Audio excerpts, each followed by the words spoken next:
मरियम नामा है दिला का सहारा, माता संत कुंवारी माँ मरिया। বিলাসীর জীবন বিলাসী নয়, ছোটবেলা থেকেই। বাবা মারা গেছেন সেই ছোট বয়সে, মা ছেড়ে চলে গেছেন বহু বছর হলো। পড়ানোর নাম করে এক আত্মীয় দূরের গ্রামে নিয়ে গেছিলেন, কিন্তু কথা রাখেননি। ছেড়ে যাওয়া বাগানে ফিরে পাতা তোলার কাজে মন মানিয়েছেন বিলাসী লোহার। এবার তার মাথায় নেমেছে এসআইআর-এর খাঁড়া। ভোটার তালিকা থেকে এই আদিবাসী নারীর নাম মুছে দিয়েছে নির্বাচন কমিশন। बचपन में तो पापा मम्मी चला गया, उस टाइम में हम लोग इधर उधर काम करके मैं तो बड़ी हुई हूँ। मतलब पड़ोसी लोग बोला कि पढ़ाएंगे बोल के ले गए, तो लोग ले गए तो उसके बाद में पढ़ाए भी नहीं। और उसके बाद में वहीं पर बड़ी हो गई, तब मम्मी के घर में आई तो मम्मी तो दिल्ली चली गई हम लोग को छोड़ के बचपन में। 2011 में शादी हुआ हम लोग का, 2011 ही में मेरा वोट फोटो बना। तो मैं जब से बना है तब से मैं दे रही हूँ वोट। हम लोग का हेयरिंग का जो कट गया है बोल के बार बार हेयरिंग के लिए बुलाते हैं उसको, तो मतलब हम लोग का हेजरा भी नहीं मिलता है और काट गया है बोल के बोलते हैं। जब भी जाते हैं हम लोग का नागा हो जाता है, पेमेंट भी नहीं मिलता है। उस तो नागा होने से तो कहाँ मिलेगा, तो पैसा का भी बहुत तकलीफ है हम लोग का पास में, और बार बार हेयरिंग के लिए बुलाने से कहाँ से जाएंगे। इसीलिए 2 बार 3 बार तो गए हैं।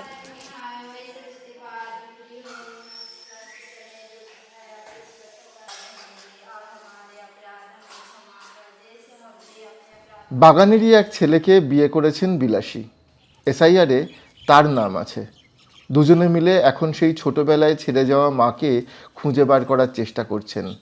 মায়ের কাগজ দেখালে যদি রাষ্ট্র একটু নরম হয়।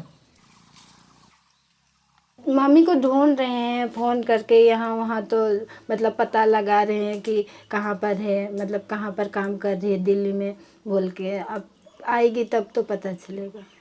मैं मम्मी को तो मम्मी आने से मतलब अभी बाई चांस याद आने से मम्मी आएगी तो डॉक्यूमेंट्स देगी, तो उसके बाद मैं प्रूव कर सकती हूँ। अभी तो नहीं है। বিলাসীর স্বামী পরিযায়ী শ্রমিক। দুজনে মিলে ঋণ নিয়ে একটা পাকা ঘর বানানোর স্বপ্ন দেখেছিলেন। ভোটার লিস্টে নাম নেই, তাই ঋণও মেলেনি। মা দিল্লিতে থাকেন এমন খবর তারা পেয়েছেন। বড়বউ তাই টাকার হিসেব করছেন, কোনোভাবে দিল্লি গিয়ে মায়ের সঙ্গে দেখা করা যায় কিনা। उसका पिताजी का वोट फोटो में एसआर कराया निकल, वो 2002 में तो उसका पिताजी पहले गुजर गया था, इसीलिए उसका पिताजी का 2002 का वोटर लिस्ट नहीं है। इसीलिए बाकी सब बोल रहा है कि उसका नहीं होगा, और शायद सुनने में आया है कि उसका माँ भी शायद नहीं दिया होगा। वो तो हम लोग का परिवार में, जैसे कि वो लोग का परिवार में भी सभी ढूंढ रहा है। अगर मिल जाए तो अच्छी ही बात है। अगर अभी दिल्ली में है, कौन सा जगह में है, तो हम लोग ऐसे भी गांव का आदमी बाहर नहीं जा सकता है, और जाएगा भी तो कैसे, पैसा नहीं होता है। पैसा होता है तो खाने का होता है, तो किधर जाने का नहीं होता है।